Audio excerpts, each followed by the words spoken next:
Hello dear students, आज हम लोग पढ़ने वाले हैं फेरोमैग्नेटिक सब्सटेंस। तो सबसे पहले बात करेंगे कि फेरोमैग्नेटिक सब्सटेंस किन्हें कहते हैं। अगर आप देखो, अगर आप ना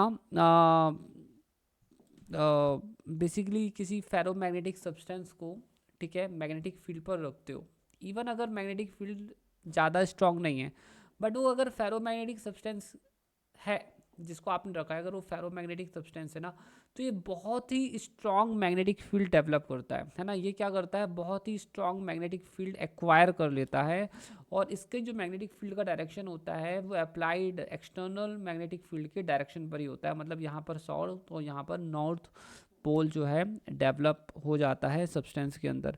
ये वो सब्सटेंस होते हैं जिन्हें अगर आप वीक मैग्नेटिक फील्ड के पास भी लाते हो तो ये बहुत ही स्ट्रांगली अट्रैक्ट होते हैं, ठीक है, बहुत ही स्ट्रांगली मैग्नेट की तरफ अट्रैक्ट होते हैं।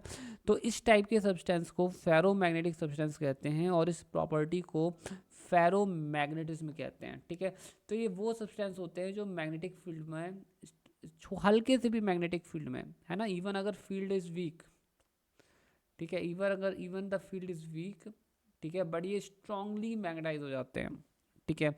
ऐसे सब्सटेंस को फेरोमैग्नेटिक सब्सटेंस कहते हैं, ठीक है। और ये बहुत ही स्ट्रांगली अट्रैक्ट होते हैं मैग्नेटिक्स की तरफ, ठीक है। तो इसके एग्जांपल्स क्या हैं, तो इसके जो एग्जांपल्स हैं वो ऐसे हैं जो बेसिकली हम अपने घरों में तो देखते ही रहते हैं। तो iron is a very well known example of ferromagnetic substance, और Fe तो आयरन का वैसे सिंबल भी है, तो याद तो आसानी से ही हो जाएगा। कोबाल्ट, ठीक है, निकल,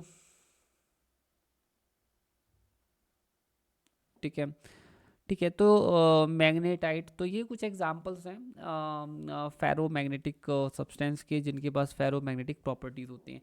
अब बात कर लेते हैं फेरोमैग्नेटिक सब्सटेंस के पास क्या क्या प्रॉपर्टीज़ होती हैं जो आपको ध्यान रखनी चाहिए, ठीक है। तो इसके पास जो सबसे पहली प्रॉपर्टी है कि ये स्ट्रांगली अट्रैक्ट होते हैं मैग्नेट्स की तरफ, स्ट्रांगली अट्रैक्ट।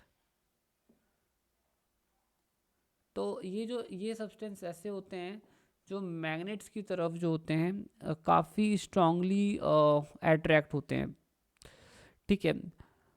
दूसरा है कि अगर हम वीक मैग्नेटिक फील्ड भी लगाते हैं, अगर इन सब्सटेंस को वीक मैग्नेटिक फील्ड में भी रखते हैं, वीक मैग्नेटिक फील्ड, अगर इन सब्सटेंस को हम वीक मैग्नेटिक फील्ड पर भी रखते हैं, तो ये जो सब्सटेंस होते हैं ना स्ट्रांगली मैग्नेटाइज हो जाते हैं, है ना। सो ये स्ट्रांगली मैग्नेटाइज हो जाते हैं, स्ट्रांगली एंड ईजली मैग्नेटाइज हो जाते हैं, strongly and easily get magnetize, strongly magnetized, ठीक है, और ईजिली हो जाते हैं, मतलब कुछ करना नहीं पड़ेगा, बस आप वीक मैग्नेटिक फील्ड के पास रख दो, दे विल गेट मैग्नेटाइज्ड। इनकी जो रिलेटिव परमिएबिलिटी होती है म्यू आर, है ना, ये काफ़ी ज़्यादा होती है। मतलब 10 की पावर -2 भी +2 भी हो सकती है, या 10 की पावर +3 भी हो सकती है। तो ये रिलेटिव परमिएबिलिटी काफ़ी ज़्यादा होती है। मतलब ये है कि इनके अंदर काफ़ी ज़्यादा मैग्नेटिक फील्ड लाइंस जो हैं पेनिट्रेट कर जाती हैं, ठीक है, ओके। चौथा होता है, ठीक है, कि मैग्नेटिक ससेप्टिबिलिटी की बात करते हैं, तो इनकी जो मैग्नेटिक ससेप्टिबिलिटी होती है वो पॉजिटिव होती है, और इनकी मैग्नेटिक ससेप्टिबिलिटी मतलब लार्ज भी होती है। मतलब ये बहुत ही आसानी से मैग्नेटाइज हो जाते हैं, ठीक है, बहुत ही आसानी से आप इन्हें मैग्नेटाइज कर सकते हैं। और बेसिकली ये कुछ खास प्रॉपर्टीज़ हैं, ठीक है। तो बाकी जो और भी प्रॉपर्टीज़ हैं हम वो डिटेल में डेफिनेटली पढ़ेंगे आगे।